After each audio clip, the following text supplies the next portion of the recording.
Je m'en suis sorti en faisant ce que j'avais envie de faire. Au final, aujourd'hui, si on me chie à la gueule, vous chiez sur la gueule d'un mec qui fait ce qu'il veut.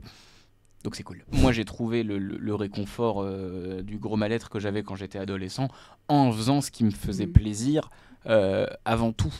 Et j'ai eu la chance de savoir. Donc oui, le théâtre là-dessus, ça a été une planche de salut, mais j'aurais été passionné de plomberie, j'aurais été un plombier très heureux. Le harcèlement au collège, surtout, c'était une période très compliquée. Puis en plus, tu mets du temps à te rendre compte que tu as vécu ça. Tu dirais que ça a avancé sur le harcèlement, pour le coup, par rapport à ton époque? Il y a le nom qui existe. Harcèlement scolaire, qui est un mot qui n'existait pas moi à mon époque. On disait tu te fais emmerder, tu te fais pas respecter, respecte-toi un petit peu. Voilà, va mettre ça sur les épaules d'un petit garçon ou d'une petite fille de 12 ans, bon courage.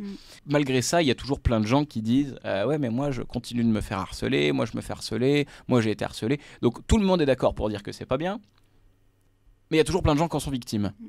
Il y a très peu de gens qui sont profondément mauvais. Il y a que des gens qui font du mal sans forcément s'en rendre compte. Et c'est ça le vrai problème du harcèlement scolaire. Moi, à d'autres échelles, j'ai dû, en tout cas, ne pas aider des gens harcelés quand j'étais gamin. Parce que personne n'est pour le harcèlement scolaire. Il n'y a pas des gens qui se regroupent en disant « Ah tiens, et si on harcelait Jérémy aujourd'hui ?» Personne dit ça. Par contre, si tu vois Jérémy en train de pleurer, tu feras plus.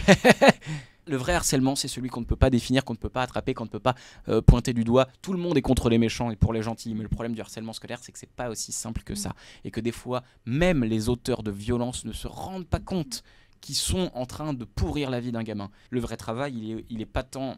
Il est évidemment du côté de la justice, il est du côté de ce que le 30-18 peut faire pour empêcher le harcèlement, pour prévenir. Le vrai souci, c'est l'empathie.